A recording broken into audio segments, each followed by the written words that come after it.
Hello and welcome to my channel. I'm MrTieDye. Some of you guys know me and some of you don't, so for those that know me, I apologize for being gone for so long, but I am getting some inspiration and I want to get back into doing some videos. I'm going to do a variety. I want to get back to some of the basics of tie-dye, so this will be more for the new people, but you might also pick up some. If you've been doing it a while, you might still pick up some tips and tricks as I ramble about tie-dye. And for those of you who don't know me, I've been doing tie-dye for over 20 years now, and I've been teaching it through school events, and the last 3 years I started doing videos and teaching through video format. So what I want to accomplish with this video series is answering some of the more basic questions around tie-dye. The last couple months that I've been kind of stepped away, more than a couple months, few months, I've been still trying to keep up with answering questions as I can across through my email and Facebook and Instagram and YouTube and the various pages on Facebook. Some of the most common questions are the ones that I want to kind of drill down on a little bit. So whether you're trying to get darker colors, or you're trying to improve your scrunch, or you're pleating and trying to go around a tight corner, those are the types of questions I'm going to answer in this series. So for this first one, I want to get to the getting better colors from your tie-dye. So that's a question that gets asked a lot, and there's various things that can affect how dark your colors show up or how light they are. So I just want to kind of use this video to talk about some of the things that I have done over the years to improve my colors. These may or may not work for everybody, but one of the first things that I always ask people when they ask about their colors not being dark enough is, what kind of dyes are you using? The ones that I use, and I've been using from the beginning, are Procion dyes, and I buy most of my dyes from Dharma, and they come in powdered form, really concentrated, and I haven't tried all of the other dyes out there. I just know that I get really good results from the Procion dyes, so those are the ones that I use. But Dharma's not the other one that sells them. I have some from Grateful Dyes, and also from Custom Colors. So they're all Procion dyes, and they all work great. There's another dye house, Procion in Massachusetts. I think most dyers just buy from the one closest to them, and that for me happens to be Dharma. They are in California. Grateful Dyes is in Colorado.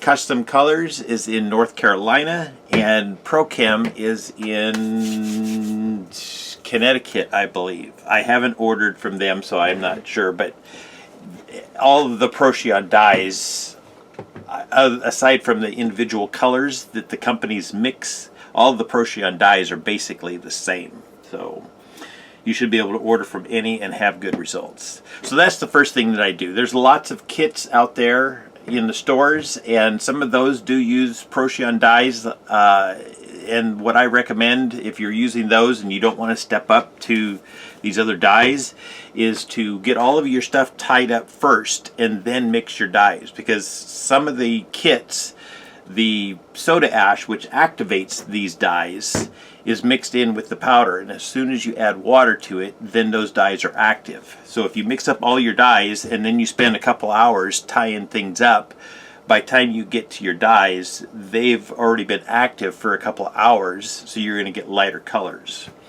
So if you're using kits, that's what I recommend, but ultimately what I recommend is, if you really want to get serious with your tie-dye and get better colors, is to step into some Procion dyes.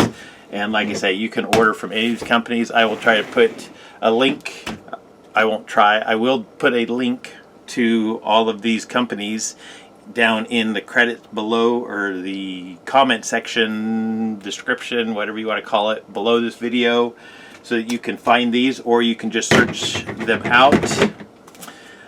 So the next thing that I talk to, if somebody is already using Procion dyes, is how strong are you mixing them? Dharma has a basic mix chart, and if you talk to lots of different dyers, everybody has their way of doing it. And basically what I recommend is, if your colors aren't dark enough, enough, you can try mixing them a little bit darker just by adding another scoop or something. On the chart in the Dharma site, if you go to where their dyes are, there's a couple links with questions and instructions, and they do have a chart there basically for the ones that don't have an asterisk on it. So this one here is a deep orange. It's just plain, no asterisk on it, compared to this Power Berry. It does have an asterisk. The asterisk means you need to add more dye to get better colors out of this. You can use that as your guide for the basic, but then once you kind of get a feel for it, you can kind of determine for yourself how dark you like it. Anyway, so I've kind of found my own method. I use 5 to 6 teaspoons for most colors. If they do have an asterisk like this here, I will add a little bit more. The one color that's different for me is black. Black I add twice the amount that I would for a non-asterisk. So if I use 5 to 6 teaspoons of any other color, I use 10 to 12 for the black. And my black, the way that I get my black dark, is I use a combo of 3 different blacks. I have Better Black, New Black, and Raven Black that I mix into my black dye powders, and then I mix my black dye from that. That's just where it's worked best for me. You can choose how to mix your own dyes, but I just kind of experiment and I find ways to make my colors darker. Another thing you can do is batch your teas for longer. After you dye them and you either cover them with plastic, put them in a bag. I happen to put mine in a tub on a rack like this here, and then I put a lid on top of this. And basically that keeps my dyes wet while they batch. If your dyes dry out, then the batching process or bonding process stops. So you want to make sure you keep your t-shirts wet while they're batching. And then, like I say, 24 hours is my minimum time, and my minimum temperature is 70 degrees Fahrenheit. If it's too cold, the dyes won't set up properly. And like I say, the 24 hours is a good time, but I wanted to get just a little bit more color out of mine. So now I leave mine for 48 hours. That gives the dyes more time to bond with the cotton fibers. And then I also stack these tubs either out in the sun in the summertime, or I stack them next to a heater vent in the wintertime, and that just adds extra heat. The heat is one of the things that helps speed up the batching or the bonding of the dye and the cotton fibers. So between the 48 hours and the heat, I get a maximum amount of dye bonding with my cotton fibers. And that also comes in mixing your dye strong enough. If you have a weak solution of dye, then you don't have as many dye particles to bond with the cotton fibers. So that's one of the things that can make it look lighter. Another thing is working with 100% cotton. If you're working with a 50-50 blend, that means that these dyes are only going to work with the cotton fibers. So you're going to have dyed cotton fibers, and you're going to have undyed polyester fibers, and they're going to be then mixed together. So only half of the fibers are actually taking dye. So that's what's going to give you a lighter colored t-shirt. So that's going to be another thing that will help you.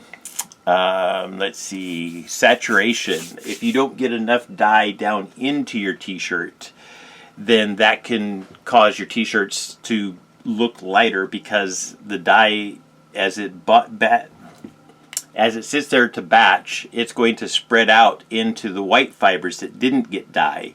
So it's going to dilute the amount of dye that you have in there. Or the other thing is it will just leave a lot of white space. So I use a cuticle pusher for mine. Basically, it's just a metal tool that has a nice smooth edge on it, so I don't take any chance of cutting into the fabric. But I use it to peek into the cracks and crevices. So after I dye something, then I can poke this down inside and look and see if I have white in there. And if I do, I can add a little bit more dye to that section. Mostly what I do is I try to find the thicker areas, and I kind of peek in those spots. Let's see, what else do we have? Oh, soda ash. Like I said soda ash is something that's needed to activate these dyes. If you have soda ash, dye, and cotton present all at the same time, then you're going to have a chemical reaction. The dye is going to bond with the cotton fibers with the help of the soda ash. So make sure you mix your soda ash. I do mine 1 cup to 1 gallon of water. I usually start with warm water and then just shake it up until it all dissolves, or you can even blend it if you have one of those hand blenders. But then I soak my t-shirts for 20 minutes and make sure that I squeeze out the excess. I hold them up and I look to see if there's any dry spots on the t-shirt. And if you hold it up to the light, those dry spots will just look like a dark spot. That means that the soda ash has not soaked in to those spots of the cotton, so you're going to get random white spots. But after I've made sure that I've soaked it for 20 minutes in the soda ash, then I wring out the excess, and you can do that by hand. You can put it in a mop bucket. And then from there, I use the spin cycle on my washing machine to spin out even more of the excess soda ash. If your spin cycle sprays water, that will dilute the soda ash. You don't want that. So what I recommend is turning your spin cycle to about halfway through the cycle and then spinning out the excess. Now I know some people don't have a washer, or they don't have the ability to set the cycle halfway through.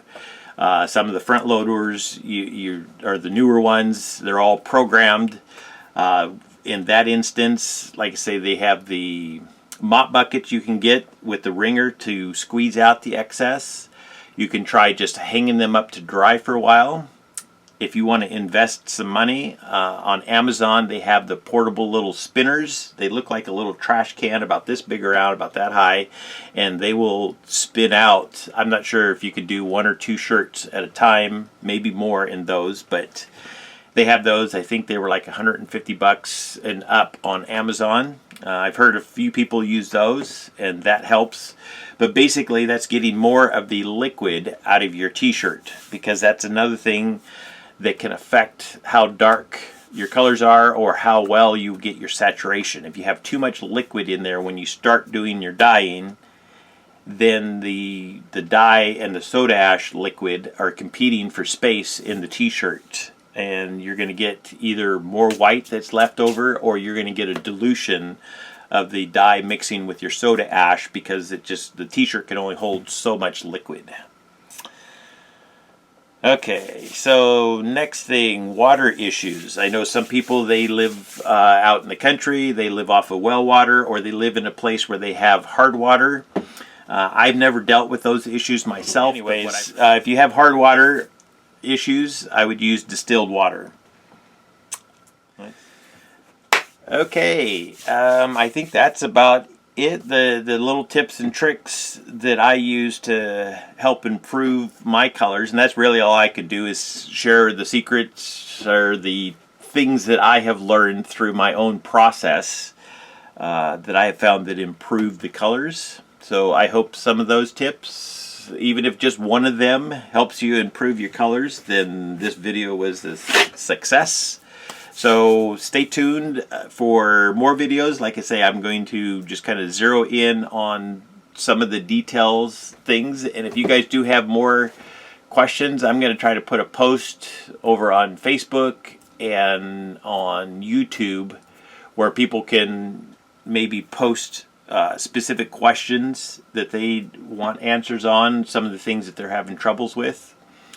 But I will try to answer as many questions. And then the other thing that I have for inspirations is doing more experiments. So when I get an idea that comes to me, I think I'm just going to try to make a video of me exploring the possibilities and seeing what kind of results I get, rather than what I usually do is practice it a little bit. Not always, but most of the time I practice something before I try teaching it. But sometimes the experiments are fun just to see what happens with them. So anyways, thank you for watching. Peace, love, and light to y'all, and I will see you again soon.